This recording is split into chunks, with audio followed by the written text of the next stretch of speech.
दूसरे पार्ट में मैं आप लोगों के कुछ सवालों के जवाब दे दूं जो बहुत ज़्यादा आप लोग मुझसे करते हैं कि अबाउट माय वेट मेनली।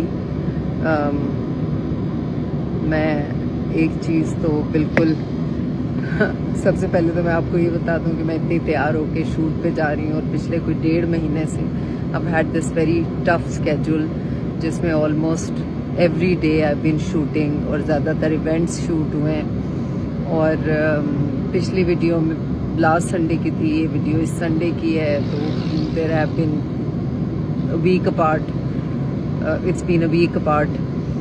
तो बस बिजी स्केड्यूल रह रहा है, बीच में तबीयत भी ख़राब रही। कल रात I been very unwell, stomach ache बहुत सिवियर हो गया मुझे, वॉमिटिंग एंड ऑल, बिकॉज इतनी गर्मी होती है, स्वेटिंग एंड डिहाइड्रेशन। तो बहरहाल अल्हम्दुलिल्लाह आई टुक मेडिकेशन और मैं ठीक थी। कल मारिया भी आई हुई थी, Iman, and they both looked after me. They were insistent के डॉक्टर के पास चलें, मगर I wasn't up to it, क्योंकि हॉस्पिटल जाने का मतलब है कि पूरी रात आप वहाँ रहें, आपके टेस्ट हों, आपके स्कैन हों और उसके बाद फिर आपको रिलीज़ करें। तो मैं उसके लिए बिल्कुल तैयार नहीं थी। तो अल्हम्दुलिल्लाह आई वाज ओके। मैं सो गई, फिर मुझे नमाज की फ़िक्र थी, बीच में आँख खुली तो मैंने उठ के नमाज पढ़ी। तो बहरहाल coming back to your questions about my weight loss, तो आप लोगों में बहुत से लोग ये कह रहे हैं कि जी आपने ओज़ेम्पिक खाई है, और ये ऐसा कुछ भी नहीं है, मैंने ऐसा कुछ भी नहीं किया। और दूसरा ये कि मेरी जो जर्नी है अबाउट माय हस्बैंड वो आपके सामने ही है कि किस तरह से मेरे हस्बैंड की सेहत जो है वो गिरती गई आपके सामने, और उनकी बीमारी, और किस तरह से हम दोनों इतने अटैच थे एंड वी वर कंपेनियंस। और वो कितना मेरा ख्याल करते थे और कितना मुझे सपोर्ट करते थे हर चीज़ में। तो बस वो जो आहिस्ता आहिस्ता उनके आखिरी कुछ महीने थे, वो फिज़िकली एग्जर्टिंग तो थे ही, मगर उससे बहुत ज़्यादा मेंटली बहुत ज़्यादा एग्जर्टिंग थे, क्योंकि मैं उस वक्त तो मुझे लग रहा था कि मैं एक्सेप्ट कर रही हूँ कि हाँ इनकी तकलीफ़ से इन्हें निजात मिल जाए, किसी तरह से आसानी हो जाए, लेकिन मुझे नहीं पता था कि वो उनका उस तरह से बिस्तर पे रहना भी कितना मेरे लिए इम्पोर्टेंट था कि वो हैं। बट उस वक्त मुझे लगता था कि नहीं, आई एम बीइंग सेल्फिश, और अगर मैं इस तरह की बात करूँगी, बिकॉज वो तकलीफ में थे, लेकिन वो थोड़े से लम्हे जो वो जाग के हमारे साथ बात करते थे और आसपास देख के मुस्कुराते थे, हंसते थे। लेकिन उनके जाने के बाद जिस तरह आहिस्ता आहिस्ता कुछ चीज़ रसती जाती है,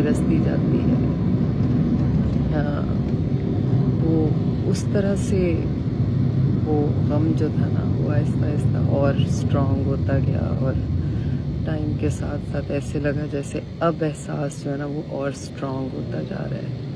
और जिस तरह से हम दोनों खाने पीने के इतने शौकीन थे कि खाने के बाद मीठा चाहिए और खाने की पूरी तैयारी चाहिए, उनको ये चाहिए होता था ऊपर अदरक कटा हो, अगर ये पका है तो उसके साथ नींबू भी हो और पुदीने के पत्ते हों, तो इस तैयारी के साथ खाना है, और उसके बाद मीठा ये हो।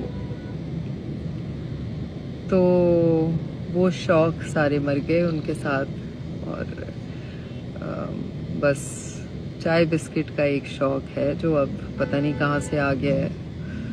हालांकि बिस्किट मीठे होते हैं, मैं बहुत खाती हूँ चाय बिस्किट, लेकिन फिर भी वज़न कम से कम ही होता जा रहा है। आई डोंट नो, आप लोगों में बहुत से लोग ये भी कहते हैं कि बूढ़ी लगने लगी हैं और अजीब सी शक्ल हो गई है, पहले वाली अच्छी लगती थी, बट ये मेरी चॉइस नहीं थी, मैंने जानबूझ के नहीं किया वज़न कम, बट ये है कि हो गया।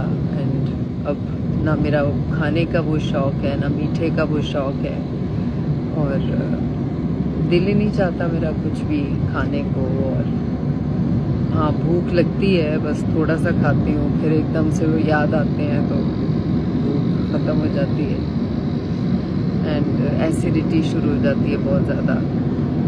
तो स्टमक इश्यूज़ भी हैं, उनको भी एड्रेस करने का भी टाइम नहीं मिल रहा।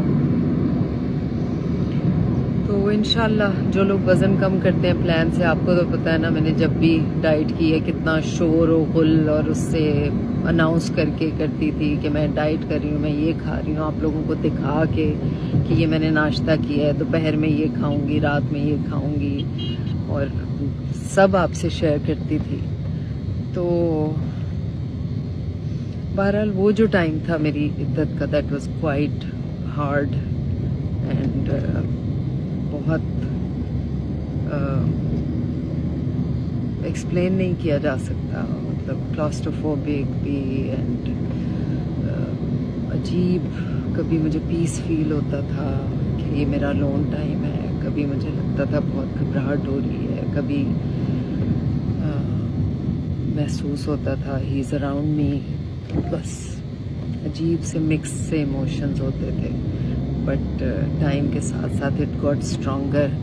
लेकिन काम जब मैंने शुरू किया तो मुझे लगा कि मैं कभी काम नहीं कर पाऊँगी अब, मुझ में वो कॉन्फिडेंस ही नहीं रहेगा कि मैं दोबारा से काम कर पाऊँ और इतनी सारी टीम के लोगों में फेस कर पाऊँ उन्हें। और उस तरह से मैं, बिकॉज मैं जब भी काम करती थी I used to be very active और विटी एंड